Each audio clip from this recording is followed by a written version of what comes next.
Hello,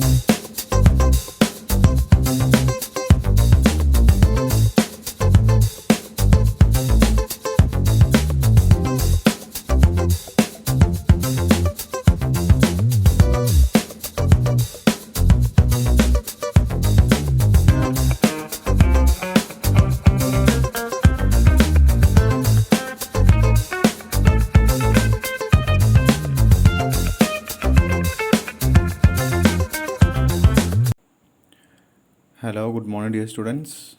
അപ്പോൾ എല്ലാവർക്കും ഒരിക്കൽ കൂടെ ഇൻകം ടാക്സിൻ്റെ അടുത്ത ക്ലാസ്സിലേക്ക് സ്വാഗതം. നമ്മളിന്ന് ഡിസ്കസ് ചെയ്യുന്നത് profit and gains of business or profession എന്നൊരു പുതിയൊരു ചാപ്റ്ററാണ്. അതായത് ചാപ്റ്റർ 6 ആണ്. യൂണിവേഴ്സിറ്റി ടെക്സ്റ്റിലെ ഓർഡറിൽ വരികയാണെങ്കിൽ ചാപ്റ്റർ 6. അപ്പോൾ ഇതിലെ പാർട്ട് 1 ആണ്. ഓക്കെ, അപ്പോൾ നമുക്ക് ഇന്നത്തെ ക്ലാസ്സിലേക്ക് പോകുന്നതിന് മുമ്പേ ഒരു കാര്യം പറയാനുള്ളത്, ഇതുവരെയുള്ള ക്ലാസ്സുകൾ മിസ്സായിട്ടുള്ള ആളുകളുണ്ടെങ്കിൽ അവർക്കായി ഈ വീഡിയോയുടെ താഴെ അതിൻ്റെ എല്ലാ ലിങ്ക് ഞാൻ ഇട്ടിട്ടുണ്ട്. അപ്പോൾ അതിൽ പോയിട്ട് നിങ്ങളുടെ മിസ്സായിട്ടുള്ള ക്ലാസ്സുകൾ നിങ്ങൾക്ക് കാണാവുന്നതാണ്. ഓക്കെ, അതോടൊപ്പം തന്നെ അതിൻ്റെ എല്ലാ നോട്ട്സും നിങ്ങൾക്ക് അതിൽ നിന്ന് ഡൗൺലോഡ് ചെയ്യാവുന്നതാണ്. ഇനി നമുക്ക് ഇന്നത്തെ പ്രധാന ടോപ്പിക്കുകളിലേക്ക് പോവാം. നമ്മളൊന്ന് ഡിസ്കസ് ചെയ്യുന്നത് ഈ ചാപ്റ്ററിൻ്റെ ആദ്യ ഭാഗത്ത് ഡിസ്കസ് ചെയ്യുന്ന ബിസിനസ് എന്നുള്ളൊരു കോൺസെപ്റ്റ്, അതുപോലെ പ്രൊഫഷൻ, പിന്നെ ഡിഡക്ഷൻസ്, അത് അലൗഡ് ആയിട്ടുള്ള ഡിഡക്ഷൻസ് ഉണ്ട്, ഡിസലൗഡ് ആയിട്ടുള്ള ഡിഡക്ഷൻസ് ഉണ്ട്. അപ്പോൾ അതിലൊക്കെ പ്രധാന ഭാഗങ്ങൾ മാത്രമേ ഡിസ്കസ് ചെയ്യുന്നുള്ളൂ. അത് വലിയൊരു ഏരിയയാണ്. ടെക്സ്റ്റ് ബുക്ക് നിങ്ങൾ നോക്കിക്കഴിഞ്ഞാൽ കാണാൻ പറ്റും. അപ്പോൾ കൂടുതൽ റെഫറൻസിന് വേണ്ടിയിട്ട് ടെക്സ്റ്റ് ബുക്ക് യൂസ് ചെയ്യുക. ഓക്കെ, എല്ലാം കൂടെ നമുക്ക് ഒരു ക്ലാസ്സിൽ ഇൻക്ലൂഡ് ചെയ്യാന്ന് പറഞ്ഞാൽ ബുദ്ധിമുട്ടാണ്. അപ്പോൾ അതുകൊണ്ട് കോമൺ ആയിട്ട് വരുന്ന കുറച്ച് കാര്യങ്ങൾ മാത്രമേ ഈ സ്ലൈഡിനകത്ത് ഉൾപ്പെടുത്തിയിട്ടുള്ളൂ. ഓക്കെ,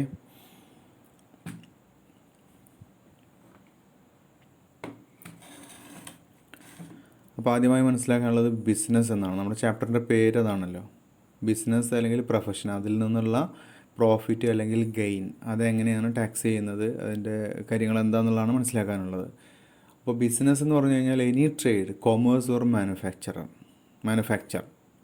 എനി ട്രേഡ് ആവാം, അല്ലെങ്കിൽ കൊമേഴ്സ് അല്ലെങ്കിൽ manufacture, or any adventure or concern in the nature of trade, commerce or manufacture, അല്ലെങ്കിൽ എന്തെങ്കിലും ഒരു അഡ്വഞ്ചർ അല്ലെങ്കിൽ ഏതെങ്കിലും ഒരു കൺസേൺ, അത് ട്രേഡ് അല്ലെങ്കിൽ കൊമേഴ്സ് അല്ലെങ്കിൽ മാനുഫാക്ചറിൻ്റെ നാച്ചറിലുള്ള ഏതൊരു കൺസേണും ഏതൊരു സ്ഥാപനവും അല്ലെങ്കിൽ ഒരു അഡ്വഞ്ചറും നമുക്ക് എന്തായിട്ട് കണക്കാക്കുക എന്നുള്ളതാണ് ബിസിനസ്സായിട്ട് മനസ്സിലാക്കുക, അല്ലെങ്കിൽ ടാക്സ് പർപ്പസിന് വേണ്ടിയിട്ട് ബിസിനസ്സായിട്ട് നമ്മൾ മനസ്സിലാക്കുന്നു. ഓക്കെ, പിന്നെ മനസ്സിലാക്കാനുള്ളൊരു കാര്യം താഴെ ആ ബോക്സിൽ നിന്ന് കാണാം. ഇൻകം ടാക്സ് പർപ്പസിന് വേണ്ടിയിട്ട് ഒരു ഐസൊലേറ്റഡ് ആയിട്ടുള്ള ആക്ടിവിറ്റി നമ്മൾ സാധാരണ ഇതിൽ ബിസിനസ് എന്നുള്ളത് പഠിച്ചിട്ടുണ്ട്. അത് അതിൻ്റെ ഒരു സവിശേഷതകൾ പറയുന്ന സമയത്ത് അത് റെക്കറിങ് ആയിട്ട് നടക്കണം, കണ്ടിന്യൂസ് ആയിട്ട് നടക്കണം എന്നൊക്കെ പറയാറുണ്ട്. അതുകൊണ്ട് തന്നെ ഒരു ഐസൊലേറ്റഡ് ആയിട്ടുള്ള ആക്ടിവിറ്റിയെ നമ്മൾ ബിസിനസ്സായിട്ട് സാധാരണഗതിയിൽ കൗണ്ട് ചെയ്യാറില്ല. ബട്ട് ഈ ഒരു ഇൻകം ടാക്സ് പർപ്പസിന് വേണ്ടിയിട്ട് ഒരു ഐസൊലേറ്റഡ് ആയിട്ടുള്ള, അതായത് ഒരു ഒറ്റപ്പെട്ട ആക്ടിവിറ്റി പോലും നമ്മൾ എന്തായിട്ട് കണക്കാക്കുന്നു, ടാക്സ് പോയിൻ്റ് ഓഫ് വ്യൂവിൽ ഒരു ബിസിനസ് പ്രവർത്തനമായിട്ട് കണക്കാക്കുന്നു എന്നുള്ളതാണ്. ചില കാര്യങ്ങൾ അതിനെ ഡിപ്പെൻഡ് ചെയ്യുന്നുണ്ട്. അത് എന്തായാലും ആ ചില ഫാക്ട്സിനെയും സർക്കംസ്റ്റാൻസിനെയൊക്കെ ഡിപ്പെൻഡ് ചെയ്തുകൊണ്ടാണ് ആ ഒരു ഇടപാട് നമ്മൾ തീരുമാനിക്കുന്നത്. എന്നാൽ പോലും ഒരൊറ്റപ്പെട്ട ആക്ടിവിറ്റി എന്തായേക്കാം, ബിസിനസ് ആയേക്കാം എന്നുള്ളതാണ് ഇൻകം ടാക്സ് പോയിൻ്റ് ഓഫ് വ്യൂവിൽ. ഓക്കെ, പിന്നെ നമുക്ക് രണ്ടാമത്തെ ടേം മനസ്സിലാക്കാനുള്ളത് പ്രൊഫഷനാണ്. പ്രൊഫഷൻ എന്ന് പറഞ്ഞു കഴിഞ്ഞാൽ പ്രൊഫഷൻ ഇൻക്ലൂഡ്സ് വൊക്കേഷൻ, അതിൽ വൊക്കേഷനും വരും. വൊക്കേഷൻ എന്ന് പറഞ്ഞു കഴിഞ്ഞാൽ ഇവിടെ ഉദ്ദേശിക്കുന്നത് ഒരു വ്യക്തിയുടെ നാച്ചുറൽ എബിലിറ്റിയാണ് എന്തെങ്കിലും കാര്യം ചെയ്യാൻ, ഒരു പർട്ടിക്കുലർ വർക്ക് ചെയ്യാനാണ്. അപ്പോൾ അത് സിംഗിങ് ആവാം, ഡാൻസിങ് ആവാം, ഇതൊക്കെ ഒരു വ്യക്തിക്ക് ഉള്ള ഒരു നാച്ചുറൽ എബിലിറ്റിയാണ്. ഓക്കെ, അപ്പോൾ ഈ കാര്യങ്ങളെയാണ് നമ്മൾ എന്തെന്ന് പറയുന്നത്, വൊക്കേഷൻ എന്ന് പറയുന്നത്. അപ്പോൾ ഈ വൊക്കേഷൻ എന്നുള്ളത് ഏതിൽ വരും, പ്രൊഫഷനകത്ത് വരും എന്നർത്ഥം. പിന്നീട് മനസ്സിലാക്കാനുള്ള കാര്യം, ഈ വൊക്കേഷൻ ഇതുപോലെ ഒരു ഹോബി എന്ന് പറയുന്ന ഒരു ഏരിയ ഉണ്ട്. ഇപ്പോൾ ഡാൻസിങ് ഹോബി ആയിട്ട് എടുക്കുന്ന ആൾക്കാർ, അല്ലെങ്കിൽ സിംഗിങ് ഹോബി ആയിട്ട് എടുക്കുന്ന ആൾക്കാർ. അപ്പോൾ ഹോബിയും ഒരു വൊക്കേഷനും തമ്മിൽ പ്രധാന വ്യത്യാസം, അതിൽ ബ്രാക്കറ്റ് കൊടുത്ത ആ ഒരു കാര്യമാണ് ഇത്, എലമെൻറ്റ് ഓഫ് ഏണിങ്. ഈ വൊക്കേഷനകത്ത് ഒരു ഏൺ ചെയ്യുക എന്നുള്ളൊരു ഫാക്ടർ അവിടെ ഉണ്ടാവും. ഹോബിക്കകത്ത് ഒരിക്കലും ഒരു ഏൺ ചെയ്യുക എന്നുള്ളൊരു എലമെൻറ്റ് സാധാരണ ഇതിൽ വരുന്നില്ലല്ലോ. അപ്പോൾ വൊക്കേഷനാണെങ്കിൽ അതൊരു ഏൺ ചെയ്യുക എന്നുള്ള എലമെൻറ്റ് ഉണ്ടായിരിക്കും. അതാണ് അതിൻ്റെ ഒരു സവിശേഷത. ഇനി പ്രൊഫഷൻ നമ്മൾ നേരത്തെ പഠിച്ചതാണ് ചെറിയ ക്ലാസ് മുതലേ, അതേ ഒരു മീനിങ് തന്നെയാണ് ഇവിടെ ഉള്ളത്. Profession requires purely intellectual skill അല്ലെങ്കിൽ manual skill on the base of some special learning. അപ്പോൾ നമുക്കത് ആ സ്കില്ല് അക്വയർ ചെയ്യാൻ നമ്മൾ ഒരു സ്പെഷ്യൽ ലേണിംഗ് നമ്മൾ ചെയ്യേണ്ടി വരും. അതുപോലെ തന്നെ ക്വാളിഫിക്കേഷൻ നമുക്ക് ഗ്യാദർ ചെയ്യേണ്ടി വരും, അല്ലേ, through past training or experience. Past ട്രെയിനിങ്ങിലൂടെ അല്ലെങ്കിൽ എക്സ്പീരിയൻസിലൂടെയൊക്കെ നമുക്ക് ആ സ്കില്ലും അല്ലെങ്കിൽ ആ ഒരു നോളജും ഒക്കെ അക്വയർ ചെയ്യേണ്ടി വരും. അങ്ങനെയുള്ള ജോലിയാണ് നമ്മൾ പ്രൊഫഷൻ എന്ന് പറയുന്നത്. ഇപ്പോൾ ചാർട്ടേഡ് അക്കൗണ്ടൻറ്റ് അല്ലെങ്കിൽ ഡോക്ടർ, ലോയർ, ഇതൊക്കെ നമ്മൾ നേരത്തെ പഠിച്ച പോലെ തന്നെ ആ ഒരു കാര്യം തന്നെ മനസ്സിലാക്കി വെക്കുക. പിന്നെ ടാക്സ് പോയിൻ്റ് ഓഫ് വ്യൂയിലൂടെ മനസ്സിലാക്കാനുള്ളത് പ്രൊഫഷനകത്ത് എന്തും കൂടെ ഇൻക്ലൂഡ് ചെയ്യുന്നു, വൊക്കേഷൻ എന്നുള്ള കാര്യം കൂടെ ഇൻക്ലൂഡ് ചെയ്യുന്നു. ഓക്കെ, ഇനി മനസ്സിലാക്കാനുള്ളത് ഈ ഹെഡിൽ ചാർജ് ചെയ്യപ്പെടുന്ന ഇൻകത്തിൻ്റെ ഏതാനും ചില കാര്യങ്ങൾ മാത്രമാണ്. അപ്പോൾ ഇതൊന്ന് ഓടിച്ചു വിടാം. അപ്പോൾ അതിൽ കോമൺ ആയിട്ട് വരുന്ന കാര്യങ്ങൾ ആണ് ഇട്ടിട്ടുള്ളത്, കുറച്ചൊക്കെ ഒരു ഇമ്പോർട്ടൻസ് തോന്നിയിട്ടുള്ള കാര്യങ്ങൾ. അപ്പോൾ സെക്ഷൻ 28 പ്രകാരം താഴെ പറയുന്ന കാര്യങ്ങളെല്ലാം തന്നെ ഈ ഹെഡിൽ പ്രോഫിറ്റ് ആൻഡ് ഗെയിൻസ് എന്നുള്ള ഹെഡിൽ ചാർജബിൾ ആയിരിക്കും എന്നുള്ളതാണ്. അപ്പോൾ അതിൽ ഒന്നാമത് പറയുന്നത് profit and gains of any business or പ്രൊഫഷനാണ്. അതിൽ നിന്ന് കിട്ടുന്ന പ്രോഫിറ്റ് അല്ലെങ്കിൽ ഗെയിന് ടാക്സബിൾ ആയിരിക്കും എന്നുള്ളതാണ്. അതായത് സ്പെക്കുലേറ്റീവ് ട്രാൻസാക്ഷൻ ഉൾപ്പെടെ ടാക്സബിൾ ആയിരിക്കും എന്നുള്ള പോയിൻ്റാണ് അവിടെ മനസ്സിലാക്കാനുള്ളത്. നോർമലി ഉള്ള ഇൻകം ഫ്രം ബിസിനസ് അല്ലെങ്കിൽ പ്രൊഫഷൻ ടാക്സബിൾ ആണ്. അതിൽ എന്തും കൂടെ ഉൾക്കൊള്ളുന്നു, സ്പെക്കുലേറ്റീവ് ട്രാൻസാക്ഷൻ എന്നുള്ള ഇൻകം കൂടെ അതിനകത്ത് ഉൾക്കൊള്ളുന്നു എന്നുള്ളതാണ്. ഓക്കെ, രണ്ടാമത്തത് കോമ്പൻസേഷൻ ടു മാനേജ്മെൻറ്റ് ഏജൻസിയാണ്. അപ്പോൾ അതിനകത്ത് വരുന്നത് എനി കോമ്പൻസേഷൻ അല്ലെങ്കിൽ other payments due two or received, അത് നമ്മൾ ഡ്യൂ ആയിട്ടുണ്ട് അല്ലെങ്കിൽ റിസീവ് ചെയ്തിട്ടുണ്ട്, ഒരു കോമ്പൻസേഷൻ റിസീവ് ചെയ്തു. ഇവിടെ 2 കോളം കാണാം. ആര് റിസീവ് ചെയ്തു എന്നുള്ളതും എന്തുമായി ബന്ധപ്പെട്ട് റിസീവ് ചെയ്തു എന്നുള്ളതാണ് മനസ്സിലാക്കേണ്ടത്. അതായത് ഒരു വ്യക്തി, any person managing the affairs of an Indian company, ഒരു ഇന്ത്യൻ കമ്പനിയുടെ അഫയേഴ്സ് മാനേജ് ചെയ്യുന്ന ഒരാൾ എന്ത് സ്വീകരിച്ചു, ഒരു കോമ്പൻസേഷനോ അല്ലെങ്കിൽ മറ്റെന്തെങ്കിലും പേയ്മെൻറ്റോ സ്വീകരിച്ചു. എന്തുമായി ബന്ധപ്പെട്ടുകൊണ്ട് സ്വീകരിച്ചു, അങ്ങനെ മനസ്സിലാക്കുക ഈ പറയുന്ന കാര്യങ്ങളെല്ലാം. Termination or modification of terms and conditions of his appointment, അതായത് അദ്ദേഹത്തിൻ്റെ സർവീസിൽ നിന്ന് അപ്പോയിൻറ്റ് ചെയ്യപ്പെട്ടുള്ള ആ ഒരു ജോലിയിൽ നിന്ന് അദ്ദേഹത്തെ ടെർമിനേറ്റ് ചെയ്യുന്നു, അല്ലെങ്കിൽ അദ്ദേഹത്തിൻ്റെ ടേംസ് ആൻഡ് കണ്ടീഷൻസ് മോഡിഫൈ ചെയ്യുന്നു. ഓക്കെ, അപ്പോൾ ഇങ്ങനെ ചെയ്യുന്നത് കാരണം അദ്ദേഹം എന്ത് സ്വീകരിക്കുന്നു, എന്തെങ്കിലും കോമ്പൻസേഷനോ അല്ലെങ്കിൽ മറ്റേതെങ്കിലും പേയ്മെൻറ്റോ സ്വീകരിക്കുന്നു. അങ്ങനെ സ്വീകരിക്കുന്ന ആ കാര്യം അല്ലെങ്കിൽ ആ ഒരു, അപ്പോൾ അദ്ദേഹത്തിന് ഒരു ഇൻകം കിട്ടുന്നു. ആ ഇൻകം എന്തായിരിക്കും, ചാർജബിൾ ആയിരിക്കും. ഇതുപോലെയാണ് ഇവിടെ പറഞ്ഞ എല്ലാ കാര്യങ്ങളും മനസ്സിലാക്കണം. ഞാൻ ഓരോന്നായിട്ട് വായിക്കുന്നില്ല. ഇനി അതുപോലെ തന്നെ വരുന്നത് any person manage the affairs of any company in India. ഒന്ന് ഇന്ത്യൻ കമ്പനി എന്ന് പറഞ്ഞാൽ മറ്റേത് എനി കമ്പനി ഇൻ ഇന്ത്യ, അവിടെ ഇതേ കേസിൽ തന്നെ. പിന്നുള്ളത് any person holding an agency in ഇന്ത്യയാണ്. ഇന്ത്യയിൽ ഒരു ഏജൻസി അദ്ദേഹം ഹോൾഡ് ചെയ്യുന്നു. For any part of the activities related to the business of any other person, മറ്റേതെങ്കിലും ഒരു വ്യക്തിയുടെ ബിസിനസ്സുമായി ബന്ധപ്പെട്ട ഒരു ഭാഗികമായിട്ടുള്ളൊരു പ്രവർത്തനം ചെയ്യാൻ വേണ്ടിയിട്ടാണ് അദ്ദേഹം ഈ ഏജൻസി ചെയ്യുന്നത്. അങ്ങനെയാണെങ്കിൽ ആ ഏജൻസി ടെർമിനേറ്റ് ചെയ്യുന്ന സമയത്തോ അല്ലെങ്കിൽ ഈ പറയുന്ന പോലെ തന്നെ അതിലെ ടേംസ് ആൻഡ് കണ്ടീഷൻസ് മോഡിഫൈ ചെയ്യുന്ന സമയത്തോ എന്തെങ്കിലും കോമ്പൻസേഷനോ മറ്റെന്തെങ്കിലും പേയ്മെൻറ്റോ റിസീവ് ചെയ്താൽ ആ കാര്യവും ടാക്സബിൾ ആയിരിക്കും എന്നർത്ഥം. പിന്നെയുള്ളത് ഒക്കെ 1-2 കേസുകൾ വരുന്നുണ്ട്. എനി പേഴ്സൺ, ഏതൊരു വ്യക്തിയും, അതായത് ഒരു കോമ്പൻസേഷൻ അല്ലെങ്കിൽ മറ്റൊരു പേയ്മെൻറ്റോ സ്വീകരിക്കുന്ന ഏതൊരു വ്യക്തിയും എന്തുമായി ബന്ധപ്പെട്ടുകൊണ്ട് നമ്മുടെ പറയുന്നുണ്ട്, the vesting in the government or in any corporation owned controlled by the government of the management of any property or business. അതുപോലെ തന്നെ the termination or the modification of the terms and conditions if any contract related to his business. അപ്പോൾ ഈ 2 കേസുകളിലും, അതായത് ഒരു contract ബിസിനസ്സുമായി ബന്ധപ്പെട്ട contract termination സംഭവിക്കുക അല്ലെങ്കിൽ മോഡിഫിക്കേഷൻ എന്തെങ്കിലും സംഭവിക്കുമ്പോൾ റിസീവ് ചെയ്യുന്ന എമൗണ്ട്, അതുപോലെ തന്നെ ഗവൺമെൻറ് അല്ലെങ്കിൽ or any corporation owned and controlled by the government own ചെയ്യുന്ന അല്ലെങ്കിൽ കൺട്രോൾ ചെയ്യുന്ന ഏതെങ്കിലും ഒരു കോർപ്പറേഷനിലോ അല്ലെങ്കിൽ ഗവൺമെൻറ് ഇതിലോ പിന്നെ വെസ്റ്റ് ചെയ്തിട്ടുള്ള ഒരു കേസിൽ, അപ്പോൾ അതുമായി ബന്ധപ്പെട്ടുകൊണ്ട് okay of the management of any property or business, അതിലെ സ്ഥാപനത്തിലെ ബിസിനസ്സോ അല്ലെങ്കിൽ എന്തെങ്കിലും പ്രോപ്പർട്ടിയോ മാനേജ് ചെയ്യുന്നതുമായി ബന്ധപ്പെട്ടുകൊണ്ട് ഗവൺമെൻറ്റിൻ്റെ അണ്ടറിലുള്ള അല്ലെങ്കിൽ ഗവൺമെൻറ് ഓൺ ചെയ്യുന്ന ഏതെങ്കിലും കോർപ്പറേഷനിലും മറ്റുമൊക്കെ. ഓക്കെ, അപ്പോൾ ഈ കേസിലും അദ്ദേഹം എന്തെങ്കിലും ഇതുമായി ബന്ധപ്പെട്ടുകൊണ്ടും എന്തെങ്കിലും കോമ്പൻസേഷനോ അല്ലെങ്കിൽ പേയ്മെൻറ്റോ ഒക്കെ ഏതൊരു വ്യക്തി റിസീവ് ചെയ്ത് കഴിഞ്ഞാലും അതും എന്താണ്, ഈ ഹെഡിൽ ടാക്സബിളാണ് എന്നാണ് മനസ്സിലാക്കേണ്ടത്. പിന്നെ പറയുന്നത് income of trade or professional association എന്നാണ്. Income received by a trade അല്ലെങ്കിൽ പ്രൊഫഷണൽ അല്ലെങ്കിൽ similar association from rendering specific services to its members shall be taxable under this head. അപ്പോൾ ഈ ഒരു ഹെഡിൽ ഒരു പ്രൊഫഷണൽ അസോസിയേഷൻ അല്ലെങ്കിൽ ഒരു ട്രേഡ് അസോസിയേഷൻ അതിൻ്റെ മെമ്പേഴ്സിന് എന്തെങ്കിലും പ്രത്യേകിച്ചുള്ള സേവനങ്ങൾ നൽകുന്നത് വഴി റിസീവ് ചെയ്യുന്ന ഇൻകം അത് ടാക്സബിൾ ആയിരിക്കും. പിന്നെ പെർക്വിസിറ്റ് ഫ്രം ബിസിനസ് ഓർ പ്രൊഫഷനാണ്, അതായത് ഏതെങ്കിലും ഒരു ബെനിഫിറ്റ് അല്ലെങ്കിൽ പെർക്വിസിറ്റ് അതിൻ്റെ വാല്യൂ അത് പണമായിട്ട് മാറ്റാൻ പറ്റട്ടെ പറ്റാതിരിക്കട്ടെ, ആ ഒരു പർട്ടിക്കുലർ ബിസിനസ്സിൽ നിന്ന് അല്ലെങ്കിൽ പ്രൊഫഷനിൽ നിന്ന് കിട്ടുന്നതാണ് ആ ഒരു പെർക്വിസിറ്റി എങ്കിൽ അത് ടാക്സബിൾ ആയിരിക്കും ഈ ഹെഡിൽ. പിന്നെ അഞ്ചാമെന്ന് പറയുന്നത് റെമുണറേഷൻ ടു പാർട്ട്ണറാണ്. അതായത് ഇനി ഇൻട്രസ്റ്റ്, സാലറി ഇങ്ങനെയുള്ള കാര്യങ്ങളൊക്കെ വരും. ഇൻട്രസ്റ്റ്, അതുപോലെ salary, bonus, commission, remuneration received by a partner from the firm. അല്ലെങ്കിൽ ഇതിൽ LLP എന്ന് പറയുന്ന വേറൊരു വിഭാഗം വരുന്നുണ്ട്. LLP, limited liability partnership.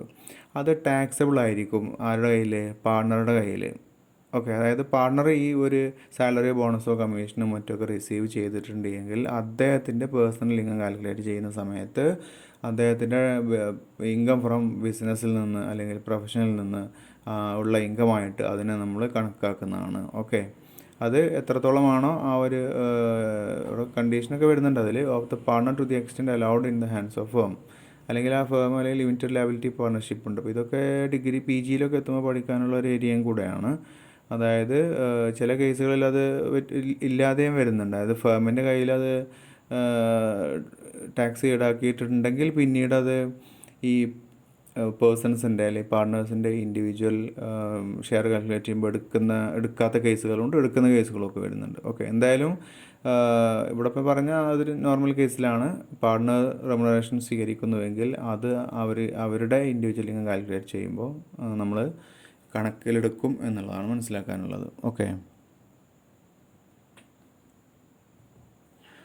ഇനി നെക്സ്റ്റ് വരുന്നത് കീമൻ ഇൻഷുറൻസ് പോളിസിയാണ്. അതായത് ഈ കീമൻ ഇൻഷുറൻസ് പോളിസിയിൽ ബോണസ് ഉൾപ്പെടെയുള്ള പോളിസിയിൽ നിന്ന് ലഭ്യമാവുന്ന ബോണസ് ഉൾപ്പെടെ ഏതൊരു എമൗണ്ട് കിട്ടിക്കഴിഞ്ഞാൽ ആ തുകയെല്ലാം തന്നെ ടാക്സബിളാണ്. ഓക്കെ, അത് ഇതിൽ ചാർജ് ചെയ്യും. പിന്നെ ഉള്ളത് recovery against certain capital assets covered under section 35 AD ആണ്. എന്ന് വെച്ച് കഴിഞ്ഞാൽ ഒരു ക്യാപിറ്റൽ അസറ്റ് അതിൽ നിന്ന് കിട്ടുന്നതാണ്. ഓക്കെ, അത് റിക്കവർ ചെയ്യുമ്പോൾ recovery against certain capital assets, അതായത് ഒരു തുക നമുക്ക് കിട്ടാം അല്ലെങ്കിൽ അത് റിസീവബിൾ ആയിട്ടുണ്ട്. അത് ഇൻ ക്യാഷ് ആവാം അല്ലെങ്കിൽ ഇൻ കൈൻഡ് ആവാം. അത് നമ്മളൊരു ക്യാപിറ്റൽ അസറ്റ്, ലാൻഡോ ഗുഡ് വില്ലോ ഫിനാൻഷ്യൽ ഇൻസ്ട്രുമെൻറ്റോ അല്ലാത്ത മറ്റൊരു ക്യാപിറ്റൽ അസറ്റ് നമ്മൾ എന്ത് ചെയ്യുന്നു? ഡിമോളിഷ് ചെയ്യുന്നു, അല്ലെങ്കിൽ അത് ഡിസ്ട്രോയ് ചെയ്യുന്നു, നശിപ്പിച്ച് കളയുന്നു, അല്ലെങ്കിൽ ഡിസ്കാർഡ് ചെയ്യുന്നു, അല്ലെങ്കിൽ ട്രാൻസ്ഫർ ചെയ്യുന്നു എന്നൊക്കെ പറയാം. ഓക്കെ, അങ്ങനെയാണെങ്കിൽ the whole of the expenditure on such capital asset has been allowed as deduction. ആ ഒരു ക്യാപിറ്റൽ അസറ്റ് വാങ്ങിച്ച സമയത്ത് അതിൻ്റെ എക്സ്പെൻഡിച്ചർ വന്നിട്ടുണ്ടാവില്ല, അത് നമ്മൾ ഡിഡക്ഷനായിട്ട് ഓൾറെഡി ക്ലെയിം ചെയ്തിട്ടുണ്ട്. അങ്ങനെയുള്ള ഒരു അസറ്റ് പിന്നീട് എന്ത് ചെയ്യുന്നു? ഈ കമ്പനി അത് ഡിസ്ട്രോയ് ചെയ്യുക, ഡിമോളിഷ് ചെയ്യുക, ഡിസ്കാർഡ് ചെയ്യുക ചെയ്യുമ്പം അതിൻ്റെ പുറത്ത് എന്തെങ്കിലും എമൗണ്ട് കിട്ടിയാൽ അല്ലെങ്കിൽ അത് റിസീവബിൾ ആയാൽ ആ തുകയുടെ പുറത്തും ഇവരെന്ത് ചെയ്യണം? ടാക്സ് അടക്കേണ്ടതായിട്ട് വരും. അപ്പോൾ അതും ബിസിനസ്സിൽ നിന്നുള്ള ഇൻകമായിട്ട് തന്നെ കണക്കാക്കുന്നു എന്നാണ് പറഞ്ഞതിൻ്റെ അർത്ഥം. ഓക്കെ, ഇനി നെക്സ്റ്റ് ഇതിൻ്റെ കമ്പ്യൂട്ടേഷനാണ്. Computation of profit of business or profession, section 29. അപ്പോൾ ഈ ഒരു ഭാഗം കമ്പ്യൂട്ടേഷൻ നമ്മൾ ഇതിൽ ചെയ്യുന്നില്ല, അതിൻ്റെ തിയറി ഭാഗം മാത്രം ഡിസ്കസ് ചെയ്യുന്നു. അടുത്ത പോർഷനിലാണ് നമ്മളിതിൻ്റെ പ്രോബ്ലം ചെയ്യുന്നത് കേട്ടോ. അപ്പോൾ നമുക്കറിയാം, ബിസിനസ്മാന് ഒരിക്കലും തന്നെ ഇൻകം ടാക്സിൻ്റെ പ്രൊവിഷൻ വെച്ചുകൊണ്ടല്ല അദ്ദേഹത്തിൻ്റെ profit and loss account prepare ചെയ്യുന്നത്. അത് കമ്പനീസ് ആക്റ്റും അല്ലെങ്കിൽ കമ്പനീസ് ആക്ട് എന്ന് പറയാം, അതിൻ്റെ അനുസരിച്ച് കൊണ്ടാണ് എങ്ങനെയാണ് ഒരു പ്രോഫിറ്റ് ലോസ് അക്കൗണ്ട് പ്രിപ്പയർ ചെയ്യേണ്ടത്. അതിനനുസരിച്ചാണ് കമ്പനിയാണെങ്കിൽ അവരുടെ പ്രോഫിറ്റ് ആൻഡ് ലോസ് അക്കൗണ്ടൊക്കെ അവർ പ്രിപ്പയർ ചെയ്യുന്നത്. അപ്പോൾ അങ്ങനെ പ്രിപ്പയർ ചെയ്യുമ്പോൾ അവർ പല ഐറ്റംസും അതിൽ ഡെബിറ്റ് ചെയ്തിട്ടുണ്ടായിരിക്കും. പക്ഷേ ഇൻകം ടാക്സിൻ്റെ പോയിൻ്റ് ഓഫ് വ്യൂവിൽ അത് അഡ്മിസിബിൾ അല്ല, അത് നമുക്ക് അംഗീകരിച്ച് കൊടുക്കാൻ പറ്റില്ല. ഇൻകം ടാക്സ് അതോറിറ്റി അത് അംഗീകരിക്കില്ല. അങ്ങനെയുള്ള കുറേ എക്സ്പെൻഡിച്ചർ അവരുടെ പ്രോഫിറ്റ് ലോസ് അക്കൗണ്ടിൽ ചേർത്തിട്ടുണ്ടായിരിക്കും. അതുപോലെ തന്നെ ചില എക്സ്പെൻസുകൾ അവർക്ക് ചേർക്കാം, പക്ഷേ ഇൻകം ടാക്സിൻ്റെ പോയിൻ്റ് ഓഫ് വ്യൂവിൽ ആ എക്സ്പെൻസസ് അവർക്ക് ഡിഡക്റ്റ് ചെയ്യാവുന്നതാണ്, പക്ഷേ അവർ ചാർജ് ചെയ്തിട്ടുണ്ടാവില്ല. അങ്ങനെയുള്ളതുണ്ടാവാം. അപ്പോൾ ഇങ്ങനെയുള്ള ഈ അഡ്ജസ്റ്റ്മെൻറ്റുകളെല്ലാം തന്നെ ചെയ്തുകൊണ്ട് നമുക്ക് ഓൾറെഡി പ്രിപ്പയർ ചെയ്ത് വെച്ചിട്ടുള്ള പ്രോഫിറ്റ് ആൻഡ് ലോസ് അക്കൗണ്ട് ഒന്ന് റീഡ്രാഫ്റ്റ് ചെയ്യേണ്ടി വരും. എന്തിനു വേണ്ടിയിട്ട്? ഈ ഇൻകം ടാക്സിൻ്റെ കാൽക്കുലേഷന് വേണ്ടിയിട്ട് നമ്മളതിനെ റീഡ്രാഫ്റ്റ് ചെയ്യും. ഓക്കെ, അപ്പോൾ അതുകൊണ്ട് ഇനി നമ്മൾ പ്രോബ്ലം ചെയ്യുമ്പോൾ അതിൻ്റെ ഫോർമാറ്റ് അതിൽ ഡിസ്കസ് ചെയ്യാം. അതായത് ഒരു സ്ഥാപനത്തിൻ്റെ പ്രോഫിറ്റ് ആൻഡ് ലോസ് അക്കൗണ്ട് നമുക്ക് തന്നിട്ടുണ്ടായിരിക്കും. അതിൽ കാണിച്ചിട്ടുള്ള പ്രോഫിറ്റ് അല്ല ആ ബിസിനസ്സിൻ്റെ യഥാർത്ഥ പ്രോഫിറ്റായിട്ട് നമ്മൾ എടുക്കുന്നത്. ഓക്കെ, അത് ടാക്സബിൾ ഇൻകം ആയിട്ട് നമുക്ക് മനസ്സിലാക്കാൻ പറ്റില്ല. കാരണം അവർ ചേർക്കേണ്ടാത്തത് അതിൽ ചേർത്തിട്ടുണ്ടായിരിക്കും, ചേർക്കേണ്ടത് ചേർത്തിട്ടുണ്ടാവില്ല. അങ്ങനെ രണ്ടും സംഭവിക്കാൻ സാധ്യതയുണ്ട്. അപ്പോൾ അതുകൊണ്ട് അതെല്ലാം തന്നെ അഡ്ജസ്റ്റ് ചെയ്തുകൊണ്ട് നമ്മൾ വീണ്ടും ഒരു പ്രോഫിറ്റ് ടാക്സബിൾ പർപ്പസിന് വേണ്ടിയിട്ട് കണ്ടുപിടിക്കുന്നുണ്ട്. ഓക്കെ, അതാണ് നമുക്കിതിൽ ചെയ്യാനുള്ളത്. എന്നിട്ട് ആ ഒരു ഇൻകം കിട്ടിയതിന് ശേഷം അതിൻ്റെ പുറത്തുള്ള ടാക്സ് ലയബിലിറ്റി നമ്മൾ കാൽക്കുലേറ്റ് ചെയ്യാണ് ചെയ്യുന്നത്. ഇനി ഈ ഭാഗത്ത് നമുക്ക് മനസ്സിലാക്കാനുള്ള ചില ഡിഡക്ഷൻസ് ആണ്. ഡിഡക്ഷൻസ് എക്സ്പ്രസ്ലി അലൗഡ് ആയിട്ടുള്ള ഡിഡക്ഷൻസ് ഉണ്ട്. അപ്പോൾ ഇത് തന്നെ വലിയൊരു ലിസ്റ്റാണ്. ടെക്സ്റ്റ് ബുക്ക് റെഫർ ചെയ്യണം കൂടുതൽ കാര്യങ്ങൾ മനസ്സിലാക്കാൻ. ഇവിടെ ജനറൽ ആയിട്ടുള്ള കാര്യങ്ങൾ നമുക്ക് പറഞ്ഞു പോവാം. അപ്പോൾ ഒന്ന്, rent, rates, tax, repairs and insurance four ബിൽഡിങ്ങിൻ്റെ ഈ പറയപ്പെട്ട എല്ലാ കാര്യങ്ങളും, റെൻറ്റും ടാക്സും റിപ്പയർ ഇൻഷുറൻസും അതെല്ലാം ഡിഡക്റ്റ് ചെയ്യാം. അതായത് ബിസിനസ്സിൻ്റെ ഇൻകത്തിൽ നിന്ന് ഡിഡക്റ്റ് ചെയ്യാവുന്നതാണ്. എല്ലാം പറയുന്നതാണ്, ബിസിനസ് ഇൻകത്തിൽ നിന്ന് ഡിഡക്റ്റ് ചെയ്യാം. പിന്നെ repairs and insurance of machinery, plant, furniture deduct ചെയ്യാം. പിന്നെ ഡിപ്രീസിയേഷൻ ഓൺ ഫിക്സഡ് അസറ്റിൻ്റെ പുറത്തുള്ള ഡിപ്രീസിയേഷൻ ഡിഡക്റ്റ് ചെയ്യാം. അപ്പോൾ അതിൽ ടാഞ്ചിബിൾ അസറ്റ്സ് ഉണ്ടാവാം, ഇൻടാഞ്ചിബിൾ അസറ്റ്സ് ഉണ്ടാവാം. പിന്നെ investment in new plant or machinery ആണ് ഇൻ നോട്ടിഫൈഡ് ബാക്ക്വേർഡ് ഏരിയ. അത് നോട്ടിഫൈഡ് ആയിട്ടുള്ള ബാക്ക്വേർഡ് ഏരിയാസിൽ നമ്മൾ ന്യൂ പ്ലാന്റിലോ മെഷീനറിയിലോ ഇൻവെസ്റ്റ്മെൻറ്റ് ചെയ്തിട്ടുണ്ടെങ്കിൽ അത് ക്ലെയിം ചെയ്യാവുന്നതാണ്, അത് ഡിഡക്ഷനായിട്ട് ക്ലെയിം ചെയ്യാവുന്നതാണ്. അപ്പോൾ ഇവിടെ അതിന് കുറച്ച് കണ്ടീഷൻസൊക്കെ ഉണ്ട്. ഇതിലെല്ലാം ഒരുപാട് കണ്ടീഷൻസൊക്കെ വരുന്നുണ്ട്. നമ്മൾ ജനറലായിട്ടുള്ള കാര്യങ്ങൾ പറഞ്ഞു പോവുകയാണ്. അതിൽ ഈ ന്യൂ അസറ്റ് അക്വയർ ചെയ്യുന്നതും ഇൻസ്റ്റാൾ ചെയ്യുന്നതും എന്നായിരിക്കണം? ഡ്യൂറിങ് 1/4/15 to 31/3/2020 ആ ഒരു കാലഘട്ടം, അതായത് 15 മുതലുള്ള ആ സാമ്പത്തിക വർഷം മുതൽ ഇപ്പോൾ നിലവിലുള്ള ഈ പ്രീവിയസ് ഇയറിൻ്റെ എൻഡ് വരെയുള്ള ആ ഒരു കാലഘട്ടത്തിലാണ് നമ്മളത് പറഞ്ഞിട്ടുള്ളത്. ഓക്കെ, അപ്പോൾ ഇവിടെ അത് എത്രയാണ് ഇനി നമുക്ക് ഡിഡക്ഷൻ കിട്ടുക എന്നുള്ളതാണ്. അതിൻ്റെ ആക്ച്വൽ കോസ്റ്റ് എത്രയായിരുന്നോ ആ ന്യൂ അസറ്റ് ഇൻസ്റ്റാൾ ചെയ്തതിൻ്റെ ആക്ച്വൽ കോസ്റ്റ് എത്രയാണോ അതിൻ്റെ 15% നമുക്ക് ഡിഡക്ഷനായിട്ട് ക്ലെയിം ചെയ്യാവുന്നതാണ്. ഇനി അഞ്ചാമെന്ന് പറയുന്നത് special deduction for assessee engage in tea, coffee, rubber growing and manufacturing business. ഇതിലേർപ്പെട്ടിട്ടുള്ള അസസീസിനുള്ള സ്പെഷ്യൽ ഡിഡക്ഷനാണ്. അപ്പോൾ അതിൽ 2 ഓപ്ഷനാണുള്ളത്. ഒന്ന്, എത്രയാണോ നമ്മൾ അതിൽ മുടക്കുമുതൽ നടത്തിയിട്ടുള്ളത്, അതിൽ ഡെപ്പോസിറ്റ് ചെയ്തിട്ടുള്ളത്, അല്ലെങ്കിൽ ആ ബിസിനസ്സിൽ നിന്ന് നമ്മൾ കമ്പ്യൂട്ട് ചെയ്തെടുക്കുന്ന പ്രോഫിറ്റ് ഉണ്ടായിരിക്കും. Profit and gains of business or profession എന്നുള്ള ഹെഡിൽ ഈ ബിസിനസ്സിൽ നിന്ന്, ഇപ്പോൾ ഈ മുകളിൽ പേര് പറയപ്പെട്ടുള്ള ബിസിനസ്സിൽ നിന്ന് കിട്ടുന്ന പ്രോഫിറ്റ് അതിൻ്റെ 40%, ഇതിലേതാണോ കുറവെങ്കിൽ അത് ഡിഡക്ഷനായിട്ട് ക്ലെയിം ചെയ്യാം. ഇനി അതിൻ്റെ ബാക്കി വരുന്ന പിന്നുള്ളത് സയൻറ്റിഫിക് റിസർച്ച് എക്സ്പെൻഡിച്ചറാണ്. സയൻറ്റിഫിക് റിസർച്ച് കണ്ടക്ട് ചെയ്യുന്നതിന് വേണ്ടിയിട്ട് വരുന്ന എക്സ്പെൻഡിച്ചർ. അപ്പോൾ അതൊക്കെ ഒരു വലിയ ഏരിയയാണ്. നിങ്ങൾ ടെക്സ്റ്റ് ബുക്ക് കൂടുതലായിട്ട് മനസ്സിലാക്കാൻ വേണ്ടിയിട്ട് റെഫർ ചെയ്യുക. ഇനിയുള്ളത് അതർ ഡിഡക്ഷൻസ് ആണ്. അതിൽ സെക്ഷൻ 36 പ്രധാനമായിട്ട് വരുന്ന കുറച്ച് കാര്യങ്ങളുണ്ട്. ഒന്ന്, ഈ ബിസിനസ്മാൻ അദ്ദേഹത്തിൻ്റെ സ്റ്റോക്ക് അല്ലെങ്കിൽ ഇൻവെൻട്രി അതിൻ്റെ പ്രൊട്ടക്ഷന് വേണ്ടിയിട്ട് ഇൻഷുറൻസ് പോളിസി എടുത്തിട്ടുണ്ടെങ്കിൽ അതിന് കൊടുക്കുന്ന പ്രീമിയം ബിസിനസ് ഇൻകത്തിൽ നിന്ന് മൈനസ് ചെയ്യാവുന്നതാണ്. ഓക്കെ, അത് പ്രൊഫഷനും ആവാം. പിന്നെ എംപ്ലോയീസിൻ്റെ ഹെൽത്ത് ഇൻഷുറൻസ് പ്രീമിയം അടക്കുന്നുണ്ടെങ്കിൽ അത് മൈനസ് ചെയ്യാം. എംപ്ലോയീസിന് കൊടുക്കുന്ന ബോണസും കമ്മീഷനും മൈനസ് ചെയ്യാം. അദ്ദേഹം ഈ ബിസിനസ് തുടങ്ങിയിട്ടുള്ളത് ക്യാപിറ്റൽ ബോറോ ചെയ്തുകൊണ്ടാണെങ്കിൽ ആ ബോറോ ചെയ്ത ക്യാപിറ്റലിൻ്റെ പുറത്ത് ഇൻട്രസ്റ്റ് അടക്കുന്നുണ്ടെങ്കിൽ അതും ഇദ്ദേഹത്തിന് ബിസിനസ് ഇൻകത്തിൽ നിന്ന് മൈനസ് ചെയ്യാവുന്ന അല്ലെങ്കിൽ ഡിഡക്ഷനായിട്ട് ക്ലെയിം ചെയ്യാവുന്നതാണ്. പിന്നെ മറ്റൊന്നുള്ളത് എംപ്ലോയേഴ്സിൻ്റെ കോൺട്രിബ്യൂഷനാണ് ടു റെക്കഗ്നൈസ്ഡ് PF. എല്ലാ PFും പറ്റില്ല. അപ്പോൾ നിങ്ങൾ ക്വസ്റ്റ്യൻ വരുമ്പോൾ ശ്രദ്ധിക്കണം. എംപ്ലോയേഴ്സ് കോൺട്രിബ്യൂഷൻ ടു PF എന്ന് മാത്രമാണെങ്കിൽ നമുക്കത് അംഗീകരിക്കാൻ പറ്റില്ല, അത് ഡിഡക്ഷൻ കിട്ടില്ല. കാരണം റെക്കഗ്നൈസ് എന്നുള്ള വാക്ക് ഇമ്പോർട്ടൻ്റ് ആണ്. ഓക്കെ, PF റെക്കഗ്നൈസ്ഡും ഉണ്ട്, റെക്കഗ്നൈസ്ഡ് അല്ലാത്തതും ഉണ്ട്. ഓക്കെ, അപ്പോൾ അതിൽ റെക്കഗ്നൈസ്ഡ് PFയിലേക്കുള്ള കോൺട്രിബ്യൂഷനാണ് ഡിഡക്ഷൻ കിട്ടുള്ളൂ. അല്ലെങ്കിൽ അത് അപ്രൂവ്ഡ് സൂപ്പറാനുവേഷൻ ഫണ്ട് ആവാം, അല്ലെങ്കിൽ അപ്രൂവ്ഡ് ഗ്രാറ്റുവിറ്റി ആവാം. അതിലേക്കുള്ള കോൺട്രിബ്യൂഷൻ ഡിഡക്ഷൻ കിട്ടുന്നതാണ്. പിന്നെ ബാഡ് ഡെപ്റ്റ് മൈനസ് ചെയ്യാം. ബാഡ് ഡെപ്റ്റ് അവിടെ ശ്രദ്ധിക്കേണ്ടത്, പ്രൊവിഷൻ ഫോർ ബാഡ് ഡെപ്റ്റ് മൈനസ് ചെയ്യാൻ പറ്റില്ല. പ്രൊവിഷൻ വെക്കുന്നത് മൈനസ് ചെയ്യാൻ പറ്റില്ല. അല്ലാതെ നോർമൽ ബിസിനസ്സിൽ സംഭവിക്കുന്ന ബാഡ് ഡെപ്റ്റ് മൈനസ് ചെയ്യാം. പിന്നെ ഫാമിലി പ്ലാനിങ് എക്സ്പെൻഡിച്ചറിന് എന്തെങ്കിലും രീതിയിൽ ഫാമിലി പ്ലാനിങ് എക്സ്പെൻഡിച്ചർ എന്തെങ്കിലും കമ്പനി അല്ലെങ്കിൽ ആ ഫേം ചെയ്തിട്ടുണ്ടെങ്കിൽ അതിന് വന്നിട്ടുള്ള എക്സ്പെൻസ് മൈനസ് ചെയ്യാവുന്നതാണ്. പിന്നെ അത്രയും കാര്യങ്ങളാണ് അതിലുള്ള അതർ ഡിഡക്ഷൻ എന്ന് പറയുന്ന ഒരു ഏരിയയിലുള്ളത്. പിന്നെ പ്രധാനമായിട്ട് വരുന്നത് എക്സ്പെൻഡിച്ചർ അലോവബിൾ ആസ് ഡിഡക്ഷൻ എന്നൊരു ഏരിയയാണ്. എക്സ്പെൻഡിച്ചർ അലോവബിൾ, ഏതൊക്കെ എക്സ്പെൻഡിച്ചറാണ് അലോവബിൾ ആയിട്ടുള്ളത്. അപ്പോൾ അതിൽ മനസ്സിലാക്കാനുള്ളത്, പൊതുവേ ഒരു സ്ഥാപനത്തിന് അതിൻ്റെ ഡേ ടു ഡേ റണ്ണിങ്ങിൽ വരുന്ന നോർമൽ എക്സ്പെൻസസ് ഉണ്ടാവും, ഓപ്പറേറ്റിംഗ് എക്സ്പെൻസസ് ഉണ്ടാവും. അതെല്ലാം തന്നെ ഡിഡക്ഷനായിട്ട് ക്ലെയിം ചെയ്യാം. പിന്നെ ഉള്ളത് എക്സ്പെൻഡിച്ചർ ഓൺ അഡ്വർടൈസ്മെൻ്റ് ആണ്. അഡ്വർടൈസ്മെൻറ്റ് അതിനൊന്ന് ചിലവ് മൈനസ് ചെയ്യാം. പിന്നെ സെല്ലിങ് ഏജൻസിന് കമ്മീഷൻ കൊടുക്കുന്നുണ്ടെങ്കിൽ അത് മൈനസ് ചെയ്യാം. ഇതൊക്കെ നോർമലി മൈനസ് ചെയ്യാവുന്നതാണ് പരീക്ഷ ക്വസ്റ്റ്യൻ പേപ്പറിൽ അല്ലെങ്കിൽ പ്രോബ്ലം ചെയ്യുന്നതിൽ പൊതുവേ ഉണ്ടാകുന്ന കാര്യങ്ങളാണ്. പിന്നെ ഡിസലൗഡ് ആയിട്ടുള്ള എക്സ്പെൻസസ് ഉണ്ട്. അതിൻ്റെ ഒരു 3-4 എക്സാമ്പിൾ നമ്മൾ ഓർത്തിരിക്കണം. ഈ ബിസിനസ് ഇൻകത്തിൽ നിന്ന് മൈനസ് ചെയ്യാൻ പറ്റാത്ത ഒന്ന്, ഫ്രിഞ്ച് ബെനിഫിറ്റ് ടാക്സ് പറ്റൂല, ഇൻകം ടാക്സ് പറ്റൂല, പിന്നെ ചാരിറ്റിയും പ്രസൻസും. ഈ ഒരു 2 പ്രസൻറ്റ് കൊടുക്കാനോ ചാരിറ്റിയോ ഒക്കെ കൊടുത്തിട്ടുണ്ടെങ്കിൽ അതിന് കൊടുത്ത തുക മൈനസ് ചെയ്യാൻ പറ്റില്ല, അത് ഡിസലൗഡാണ്. സബ്സ്ക്രിപ്ഷനോ കുഴപ്പമില്ല, ഇതൊക്കെ സബ്സ്ക്രിപ്ഷൻ രീതിയിൽ കൊടുക്കുകയാണെങ്കിൽ അത് കുഴപ്പമില്ല എന്ന് പറയുന്നുണ്ട്. പിന്നെ ഇവിടെ കണ്ടല്ലോ provision for bad debts and taxation, അതിൻ്റെ പ്രൊവിഷൻ പറ്റില്ല.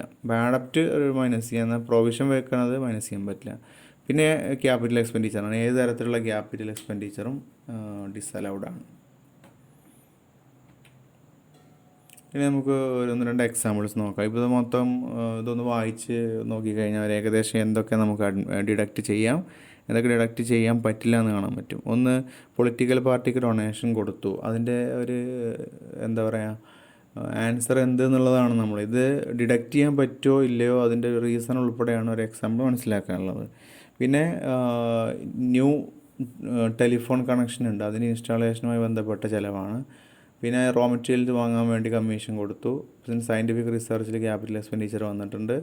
ലോണിൻ്റെ ഇൻട്രസ്റ്റ് ആണ്, അത് ഒരു ക്യാപിറ്റൽ അസറ്റ് വാങ്ങിക്കാൻ വേണ്ടിയിട്ടാണ് ആ ലോൺ എടുത്തിരുന്നത്. പിന്നെ ഒരു ബിസിനസ് അർബൺ ഏരിയയിൽ നിന്ന് റൂറൽ ഏരിയയിലേക്ക് ഷിഫ്റ്റ് ചെയ്യുന്നതിന് വേണ്ടി വന്ന ചിലവാണ്. പിന്നെ ഉള്ളത് ബിൽഡിങ്ങിനെ പ്രൊട്ടക്റ്റ് ചെയ്യുന്നതിന് വേണ്ടിയിട്ട് ഒരു ലീഗൽ എക്സ്പെൻസ് വന്നിട്ടുണ്ട്. പിന്നെ ഉള്ളത് പ്രൊഡക്ഷൻ ആക്ടിവിറ്റീസ് കമൻസ് ചെയ്യുന്നതിന് മുമ്പേ വന്നിട്ടുള്ള പ്രിലിമിനറി എക്സ്പെൻസസ് ആണ്. പിന്നെ എന്നുള്ളത് lump sum amount paid for acquiring knowhow, technical knowhow വാങ്ങിക്കാൻ വേണ്ടിയിട്ട് നമ്മൾ ഒന്നിച്ച് ഒരു എമൗണ്ട് കൊടുത്തിട്ടുണ്ട് അത്. പിന്നെ non resident assessee, income tax paid on behalf of non resident assessee in respect of whose income the assessee was assessed as agent. അതായത് ഒരു നോൺ റെസിഡൻറ്റ് അസസിക്ക് വേണ്ടിയിട്ട് ഇൻകം ടാക്സ് പേയ്മെൻറ്റ് നടത്തിയിട്ടുണ്ട് നമ്മളെ സ്ഥാപനം. ഓക്കെ, അപ്പോൾ അങ്ങനത്തെ കേസിൽ എന്താണ് വരിക എന്നുള്ളതാണ്. ഇത്തരം സാഹചര്യത്തിൽ ഇതിൻ്റെ ഉത്തരം എന്ത് എന്നുള്ളതാണ് മനസ്സിലാക്കാനുള്ളത്. ഇനി അതിൻ്റെ ആൻസർ പോർഷൻ ഒന്ന് നോക്കാം. പൊളിറ്റിക്കൽ പാർട്ടിക്ക് കൊടുത്ത ഈ ഡൊണേഷൻ നമുക്ക് നോട്ട് അലോവബിൾ ആണ് because it is not incurred for business purpose. അപ്പോൾ അതാണ് എൻ്റെ ഉത്തരം. ബിസിനസ് പർപ്പസിനല്ല അത് വന്നിട്ടുള്ളത്, അതുകൊണ്ട് അത് ഡിഡക്റ്റ് ചെയ്യാൻ പറ്റില്ല. പിന്നെ ന്യൂ ടെലിഫോൺ കണക്ഷൻ്റെ ഇൻസ്റ്റാളേഷൻ്റെ ചാർജാണ് പറഞ്ഞത്, ഇത് അലോ ചെയ്യാം. ബിക്കോസ് എന്താണ്, ഇത് റൂട്ടീൻ ബിസിനസ് ആക്ടിവിറ്റി നടത്താൻ വേണ്ടിയിട്ടാണ് ഇപ്പോൾ ടെലിഫോൺ കണക്ഷൻ കാഴ്ചയായിട്ട് വരുന്നത്, ബിസിനസ്സിൻ്റെ ആവശ്യമാണ്, അതുകൊണ്ട് അത് മൈനസ് ചെയ്യാവുന്നതാണ്. പിന്നെ റോ മെറ്റീരിയൽസ് പർച്ചേസ് ചെയ്യാൻ വേണ്ടിയിട്ട് കമ്മീഷൻ കൊടുത്തു എന്ന് പറഞ്ഞാൽ അത് നോർമലാണ്, ബിസിനസ്സിൽ ചെയ്യേണ്ടി വരും, നോർമൽ ബിസിനസ് എക്സ്പെൻഡിച്ചറാണ്, അപ്പോൾ അത് മൈനസ് ചെയ്യാം. പിന്നെ സയൻറ്റിഫിക് റിസർച്ച്, ബിസിനസ്സുമായി ബന്ധപ്പെട്ട സയൻറ്റിഫിക് റിസർച്ച് നടത്താൻ വേണ്ടി വന്നിട്ടുള്ള ക്യാപിറ്റൽ എക്സ്പെൻഡിച്ചർ അലൗഡ് ആണ് എന്ന് മനസ്സിലാക്കുക, അത് ഫുള്ളായിട്ട് അലൗഡ് ആണ്. പിന്നുള്ളത് ക്യാപിറ്റൽ അസറ്റ് അക്വയർ ചെയ്യാൻ വേണ്ടിയിട്ട് എടുത്ത ലോണിൻ്റെ പുറത്ത് വന്ന ഇൻട്രസ്റ്റ് ആണ്, അതും എന്താണ് അലോവബിൾ ആണ്. എന്തുകൊണ്ട്, ഈ എക്സ്പെൻഡിച്ചർ വന്നിട്ടുള്ളത് ബിസിനസ്സിന് വേണ്ടിയിട്ടാണ്, അതുകൊണ്ട് തന്നെ. ഇനി 6ാമത്തത് ബിസിനസ് മാറ്റാൻ വേണ്ടിയിട്ട് അർബൺ ടു റൂറൽ ഏരിയയിലേക്ക് മാറ്റി, അതൊരു ക്യാപിറ്റൽ എക്സ്പെൻഡിച്ചർ നാച്ചുറലാണ്, അതുകൊണ്ട് അതെന്തല്ല not deductible. Capital expenditure deduct ചെയ്യാൻ പറ്റില്ല നമ്മൾ നേരത്തെ പറഞ്ഞു, അതുകൊണ്ട് ഇത് കുറക്കാൻ പറ്റില്ല. പിന്നെ ബിൽഡിംഗ് പ്രൊട്ടക്റ്റ് ചെയ്യാൻ വേണ്ടിയിട്ട് വന്ന എക്സ്പെൻസ് എന്ന് പറഞ്ഞാൽ അത് അലോവബിൾ എക്സ്പെൻഡിച്ചറാണ്, കാരണം അത് ബിസിനസ്സിൻ്റെ ഇൻട്രസ്റ്റ് പ്രൊട്ടക്റ്റ് ചെയ്യാൻ വേണ്ടി വന്ന ചിലവാണ്. ഓക്കെ, പിന്നെ ഒരു പ്രിലിമിനറി എക്സ്പെൻസ് മുമ്പേ ബിസിനസ് സ്റ്റാർട്ട് ചെയ്യുന്നതിന് മുമ്പേ വന്നു എന്ന് പറഞ്ഞു. ഇത് ചില കണ്ടീഷൻസിന് വിധേയമായിക്കൊണ്ട് ഈ മുൻകാലത്ത് ബിസിനസ് സ്റ്റാർട്ട് ചെയ്യുന്നതിന് മുമ്പേ വന്നിട്ടുള്ള സ്റ്റേജിലെ ആ കാലത്തെ പ്രിലിമിനറി എക്സ്പെൻസസ് നമുക്ക് എന്ത് ചെയ്യാവുന്നതാണ്, ഡിഡക്ഷനായിട്ട് അനുവദിക്കാവുന്നതാണ്. അതിലൊരു കണ്ടീഷൻ എന്താണെന്ന് വെച്ച് കഴിഞ്ഞാൽ ഇങ്ങനെ വന്ന പ്രിലിമിനറി എക്സ്പെൻസിൻ്റെ 1/5 ആണ്, അതായത് 5ൽ 1 ഭാഗം നമുക്ക് ഡിഡക്ഷനായിട്ട് ക്ലെയിം ചെയ്യാവുന്നതാണ്. ഓക്കെ, എന്നാണ് അതിൻ്റെ ആ ഒരു ഇത് കംപ്ലീറ്റ് ആയത്. ബിസിനസ് സ്റ്റാർട്ട് ചെയ്ത ഒരു വർഷം ഉണ്ടാവുമല്ലോ, ആ വർഷം മുതൽക്കുള്ള വർഷങ്ങളിൽ ഈ ടോട്ടൽ വന്നിട്ടുള്ള ആ ഒരു എക്സ്പെൻസിനെ 5ആയി ഡിവൈഡ്, ഇപ്പോൾ 10,000 രൂപ വന്നെങ്കിൽ 2,000 രൂപ വെച്ചിട്ട് ഒരു പോർഷൻ വെച്ച് ഓരോ വർഷവും ഇങ്ങനെ 2,000 വെച്ചുകൊണ്ട് ചെയ്യാൻ പറ്റും. ഓക്കെ, 5 ഈക്വൽ ഇൻസ്റ്റാൾമെൻ്റ് ആയിട്ട് ചെയ്യാം, 5 തവണയായിട്ട് ചെയ്യാവുന്നതാണെന്ന് അർത്ഥം. പിന്നെ 9ാമത് പറയുന്നത് ടെക്നിക്കൽ നോഹോ അക്വയർ ചെയ്യുന്ന കാര്യമാണ്. അതിന് എമൗണ്ട് കൊടുത്തു, ഇവിടെ in this case depreciation shall be allowed on the cost of know, അത് എത്രയാണോ അതിൻ്റെ കോസ്റ്റ് എന്ന് വെച്ചാൽ അതിൻ്റെ പുറത്ത് 25% വെച്ചിട്ട് റിട്ടേൺ ഡൗൺ വാല്യൂ ബേസിൽ അവർക്ക് അത് ചെയ്യാവുന്നതാണ്, അത് ഡിഡക്റ്റബിൾ ആണ്. ആ റേറ്റിലേ കിട്ടുള്ളൂ എന്നർത്ഥം.